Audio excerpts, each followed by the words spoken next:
রসুলুল্লাহ সাল্লাল্লাহু আলাইহি ওয়াসাল্লাম তার জান্নাতি জবান মুবারকে বলেছেন, একজন মুসলমানের জন্য অপর মুসলমানের 6টি হক রয়েছে।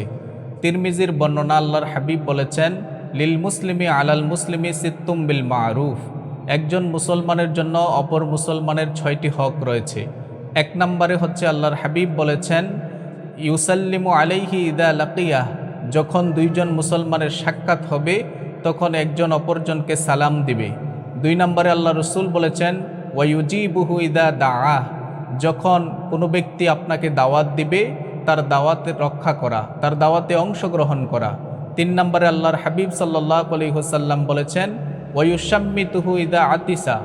যখন কোনো ব্যক্তি হাসি দিবে, হাসি দেওয়ার পরে যখন পড়বে আলহামদুলিল্লাহ, তার উত্তর দেওয়া, তার উত্তরের সাথে সাথে পড়বে ইয়ারহামুকাল্লাহ। 4 নম্বরে আল্লাহ রসুল সাল্লাল্লাহু আলাইহি ওয়াসাল্লাম বলেছেন, ওয়াইয়াউদুহু ইদা মারিদা। যখন কোনো পার্শ্ববর্তী ব্যক্তি অসুস্থ হবে, ওই অসুস্থ ব্যক্তিকে দেখতে যাওয়া। তারপরে আল্লাহ রসুল সাল্লাল্লাহু আলাইহি ওয়াসাল্লাম 5 নম্বরে বলেছেন, ওয়াইয়াত্তাবিউ জানাজাতাহু ইদা মাতা।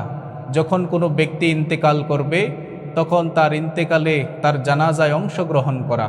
যদি কোনো ব্যক্তি অপর একজন ব্যক্তির জানাজায় অংশগ্রহণ করে, আল্লাহ রসুল সাল্লাল্লাহু আলাইহি ওয়াসাল্লাম বলেছেন, তার জানাজায় অংশগ্রহণ করার কারণে আল্লাহ তাআলা তার আমলনামার মধ্যে 1 কেরাত সমপরিমাণ সওয়াব দান করবে। 1 কেরাত মানে হচ্ছে 1 উহুদ পাহাড় সমতুল্য। অর্থাৎ আপনি যদি অপর একজন মুসলমান ভাইয়ের জানাজায় অংশগ্রহণ করেন, তাহলে আল্লাহ রসুল সাল্লাল্লাহু আলাইহি ওয়াসাল্লাম বলেছেন যে উহুদ পাহাড় সমতুল্য সওয়াব আপনার আমলনামায় আল্লাহ তাআলা লিখে দিবে। 6 নম্বরে আল্লাহ রসুল সাল্লাল্লাহু আলাইহি ওয়াসাল্লাম বলেছেন, ওয়ায়ুহিব্বু লাহু মা ইউহিব্বু লিনাফসিহি। আপনি নিজের জন্য যা পছন্দ করবেন অপর ভাইয়ের জন্য ঠিক সেটাই পছন্দ করবেন।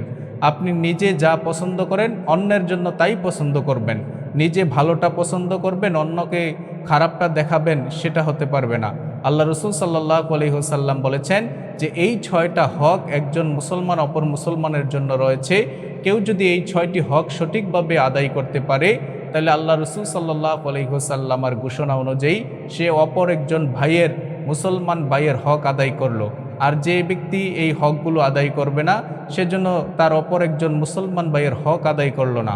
আল্লাহ পাক রব্বুল আলামিন যেন আমাদেরকে এই 6টি হক সঠিকভাবে আদায় করার তৌফিক দান করে। আসসালামু আলাইকুম ওয়া রাহমাতুল্লাহ।